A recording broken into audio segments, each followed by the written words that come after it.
Host for the Good. We welcome to the Good Life right now Mr. Ron Wyatt, author. He's also, as a profession, an ethicist and a self-styled archaeologist. Ron, welcome to the Good Life. Thank you, Bob. Delighted to be here. You read the book Noah's Ark. Now, of course, people have been hearing about Noah's Ark for thousands of years, ever since it sailed on the seas. Of course, many people think it's a myth. Thousands and millions of people, and certainly those who don't believe in God, or don't believe in the Word of God, certainly think it's a myth. You have spent your, well, the last, 20 years of your life? Close to it, yes. Researching this, and you've come up with some outstanding facts that we want to share with the people today. And for you that are unbelievers that are watching today, you that really believe the Bible is a myth, please listen to this today, because if anything really brings out the truth of the Word of God, it is the discovery of Noah's Ark. And Ron, let me just ask you up front, first question, has Noah's Ark been discovered? Yes, it has, Bob. And you would stake everything on it? I would stake my eternal life on it. And we're going about now to show everyone else why you, who have been there some 24 times to Turkey, why you believe that Noah's Ark has been discovered. Okay. Okay. We have a model of what was discovered right here in front of us, and we have some photographs, and we're going to go to those photographs. And Ron, we're going to let you explain, maybe before we go to the photographs, explain why you got interested in Noah's Ark and why you've spent all of your money and all of your family's money and for the next generation probably going to Turkey and uncovering this. Well, when I finally became convinced that the Bible was God's Word, I began to wonder what I could do to be effective in sharing that information with other people. Now, some folks, shall we say, speak unkindly of skeptics, but I'm probably as big a skeptic as came down the road. And so anyway, once I was convinced, I was trying to figure out how other people would become convinced. Well, in the Bible, God invites us many times to prove Him, you know. That's right. And put Him to the test and all this sort of thing. And a lot of times we treat religion like it's some sort of a mirage, and if we actually lay our hands on it, we're afraid it's going to evaporate and leave us without anything. But anyway, I had seen a lot of revivals and evangelistic series. People get baptized, join the church, a couple of years later, they're gone, because the evangelist sometimes promises things that God hasn't promised, and things don't turn out like people expected. So anyway, I prayed and asked God what I could do that would be effective, would really be a help that He would want me to do. And I was impressed to look for the remains of Noah's Ark. So that's what when was I got the serious first thing that gave you that desire? What did you see to even think that you would look in Turkey for it? Well, in 1959 in Life magazine, for all the world to see, was this boat-shaped object. And we had, shall we say, I've been studying ancient history and archaeology since I was 15. But anyway, I was familiar with aerial photography, and this looked like a boat. And Professor Arthur Brandenberger of Ohio State University had said it was a boat, period. This is the photograph that was in the Life correct. magazine. And right in the center there, it is a boat-shaped object. Now, there are some folks that say this, you know, was a fluke of nature, but we don't feel that's true. In this picture here, this is upside down, but in the right-hand lower side, as you look at it there, are some dark objects that are protruding from the boat. These are deck support timbers. Now, this is a radar scan. This is a subsurface interface radar machine similar to the X-ray machines they use for human analysis of fractures and this sort of thing. With this, you can look through the earth and discover what's down there. You can tell if it's metal, if it's stone, its size, approximate size, depth in the earth. And then as we did this, we laid survey tapes out on the surface so that a person, you know, looking at these photographs could appreciate what is lying under the surface. In what year was this done? This was in 1985. and 1986. Now, as a result of all the research we've done over the years, and we've done this with the Turkish archaeologists also, they were right with us. They built a very nice visitor center, and as you can see, it's right above the boat formation. It's in the left-hand corner. That's correct. And the boat's in the center, and the visitor center in the left-hand corner. Now, there are train loads and boat loads of petrified wood out here, and it's all in, you know, it is boat structure. And this piece that we're looking at here with Dr. Nathan Meyer in the right-hand side is petrified bark, and we believe that this was probably part of the covering that Noah removed to look out and see the mountains. This is one of 13 large pierced anchor stones that we have found that we believe were used to stabilize the boat in the water and to keep the nose oriented into the oncoming rough seas. Now, we have hundreds of feet of radar scans, different depths, all over the boat, around the sides, from the outside in, from the inside out. And from that, we built this model, scale model, of what the boat was like before it, shall we say, became buried and fossilized out there in eastern Turkey. Maybe we could show the people. This, of course, is the outside of. Did you build this? Yes, I did, sir. It is a wonderful work of art in itself. Well, shall we say, there are people that could do this in a hurry, and there's probably people that could have proven this to be Noah's Ark in less than 24 trips, but we just do the best we can.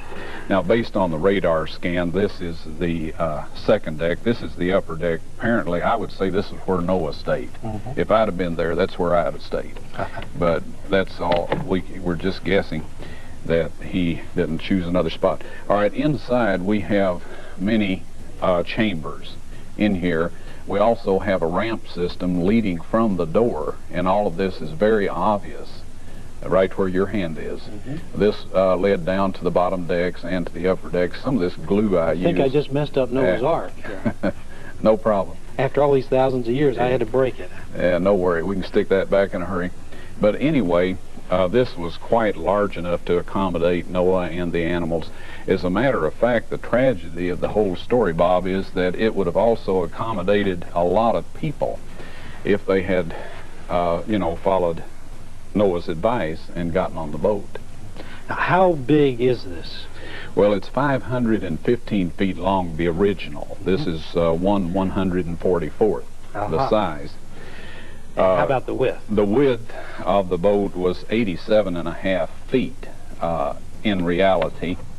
Now, this is based on the Royal Egyptian cubit, and we're told in the New Testament that Moses was skilled in all of the learning of the Egyptians.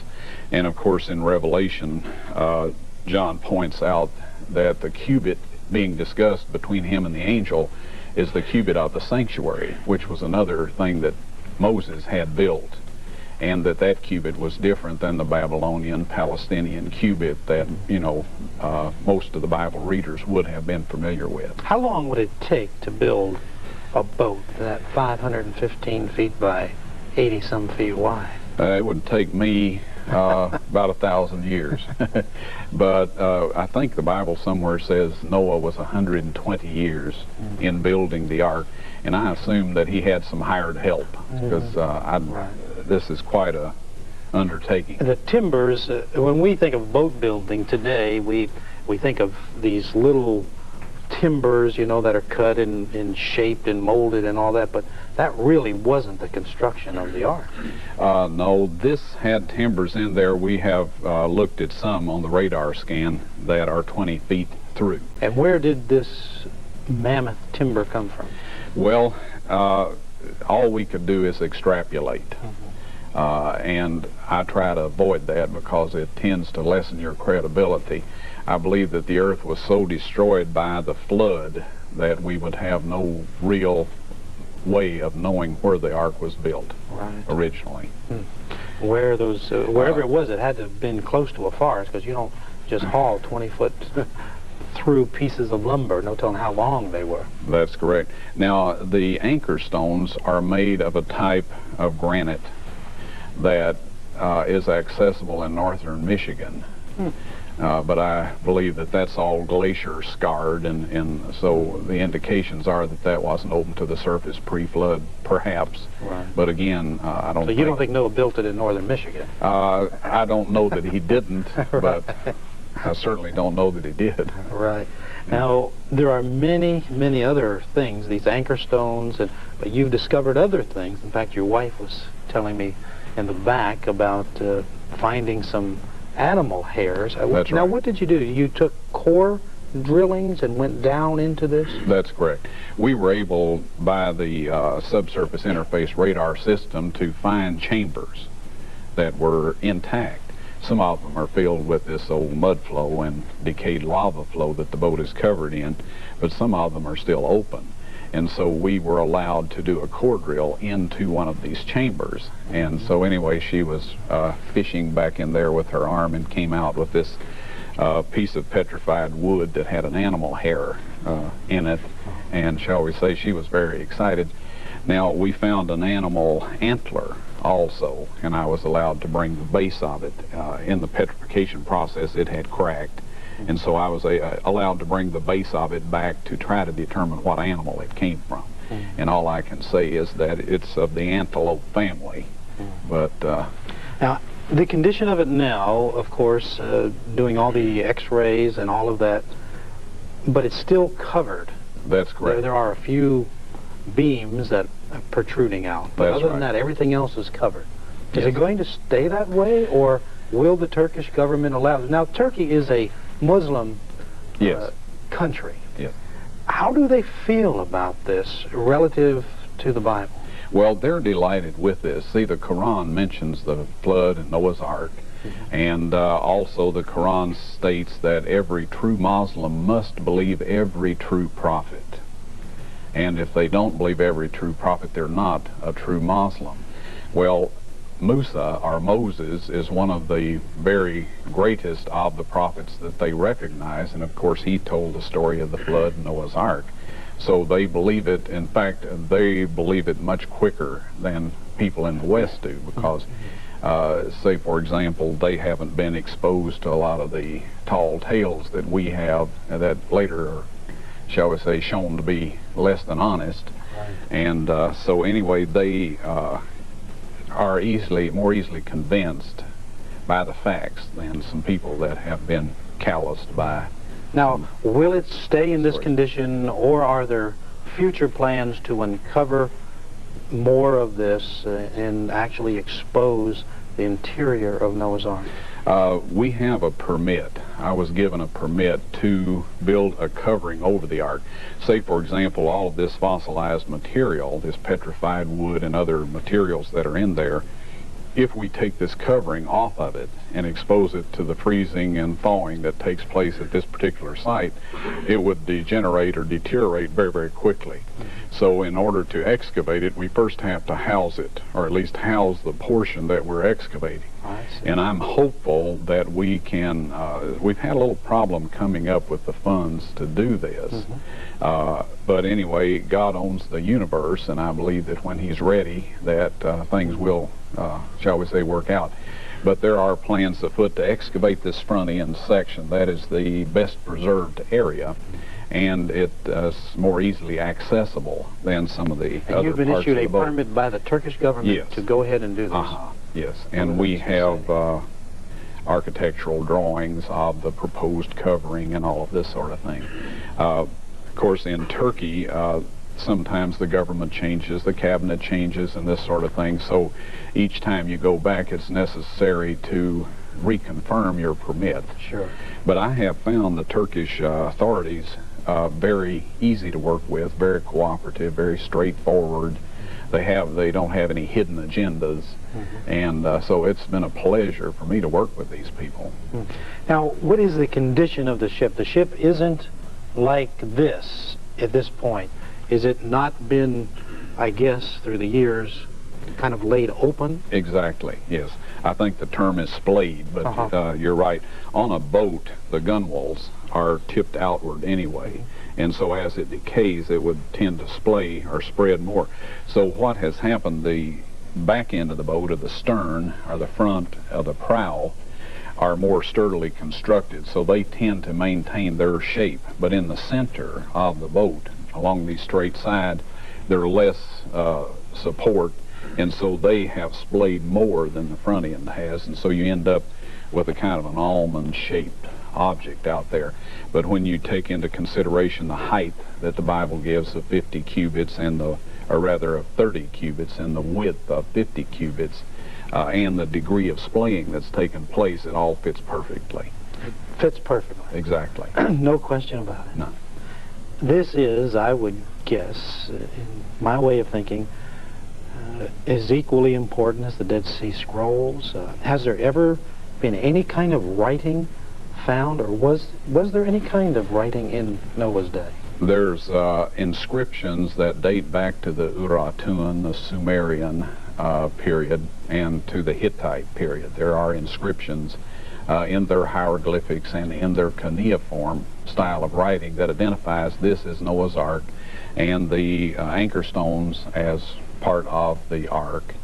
Can you show on this model where the anchor stones would be, and the purpose of it, and how big, how heavy are these anchor Well, stones? they're about 8,000 pounds in that range. They're 10 feet tall, 6.5 feet wide, and at the top they're 18 inches, and then they get thicker as they go towards the bottom. That would sink most boats. This is true, yes, and we found 13, and it's probable that there will be a total of somewhere around 20. They're not all that big, though, are they? They're all the same size. Oh, they're that all we the have same found. size? Yes. Now, this is extrapolation or speculation, and I try to make it clear when I'm speculating. So that's 80,000 pounds of approximately of anchor stones. Right, yes. So I built a model of the Ark and put it in a flowing stream and built little mountains of different shapes and let this model float past to see what shape would allow the boat to come to land. This was just something so I would have an idea of where this boat formation would have brought the boat to land. And I found that a crescent-shaped mountain oriented to the north, east, or the southeast would bring the boat into land. But what I noticed with this model was that it would just spiral and spin around in the eddies and in the little waves in the water. And the thought hit me, these people had to be seasick for that 150 days that they were out there in that, in the seas. And I decided they'd have to have some method of preventing this. Well, a drogue anchor will do this. Now, modern sailors use a sea sock. It's kind of like the air socks you see out at the airport to indicate wind direction, but they throw this off the stern into the water, and the, shall we say, the current going through that keeps the back end downstream and the front end into the waves. So I assume that these things were suspended from these protrusions back here. I don't know what else these could possibly be for, but they could be for something else, but they are on the boat. Now my guess is, since they are at the stern, that some of these anchor stones were placed there. Now, we were diving for chariot parts in the Red Sea, and I had a diver with me that had just finished his training. Well, he was on the side of the boat ready to jump in, and we were all set to stabilize the boat. A wave came up just as he was fixing to go in, and he thought, well, hey, I won't have to jump so far to get in the water. I'll just drop on top of this wave. Well, he dropped off just as the wave hit the boat, and just a matter of a second later, we were bottom side up. All of our gear was, floating downward. So anyway, if a wave hits the side of the boat and there's nothing there to hold it, it will tip it over. So I assume that probably some of these were placed along the side, so if a wave hit it, yes, this there must shock have been would some be mammoth rope or something to apparently hold these. Yes, on these. Maybe you'll on find these, some of this. we have found an indication that you're exactly right. The holes in the anchor stones, on the one face, the hole is 7 inches in diameter. On the opposite face, it's 5 inches in diameter. Inside the hole, it's 9 inches in diameter. So it appears that they tied a knot in this cord and threaded it through from the large 7-inch diameter hole, and of course it wouldn't pass through the 5-inch side when it got wet and swelled, it would fill up this 9-inch cavity inside, and this would prevent chafing. It would prevent the rope from wearing in too. So this gives us an idea that the cord was probably like 5 inches in diameter. And very intelligent, a very intelligent race of people. Well, it says that God gave him instructions about building the ark, and I tell you, when I see the things, and I'm sure there's a lot that I've missed, but I stay goosebumps a lot of the time when I'm out there working on this. Do. Oh. And when do you plan on going back again? Well, we plan to go back probably in August or September. Of this year? Yes. You don't spend a lot of time in your profession, do you?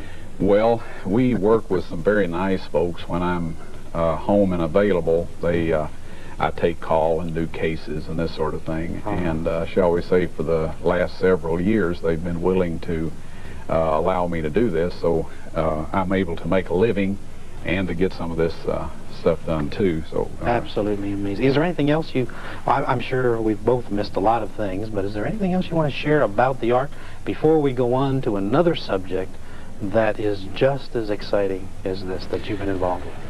Well, one of the things that I think is quite significant, and there are people, you know, that don't believe the Bible, and if we had a few minutes with these folks, I'm sure they would have a change of heart, because the Bible is the most scientifically accurate book that I have found anywhere. And anyway, the Bible tells us in Psalms 106 that he covered the earth as with a garment, you know, with the flood waters. Right. And we're told that it covered even the highest mountains to 15 cubits and upward.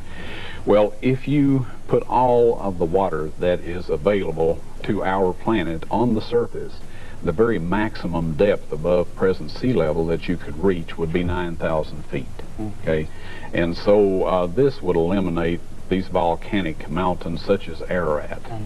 There was not enough water to place the boat on there, and the seismic and volcanic activity that would be required to raise this mountain that high would have destroyed a wooden structure, would have disintegrated it. And so there's a lot of scientific reasons for believing that it would not be on a post-flood volcanic peak, shall we say. How far from Ararat is this location? About 12 miles. About 12 miles. Yes. So you can. It depends on where you measure from. And it's up at the elevation of 6,300 feet. Yes. The book is called Discovered Noah's Ark by Ron Wyatt. I'm not sure where that can be obtained. I don't know if this World is in Bible Society has it in Nashville, Tennessee, and there's a lot of Christian bookstores that have this. All right. Well, all you people watching in Nashville, you go right down there to the World Bible Society and you can get that book, simply called Noah's Ark Discovered. And it is a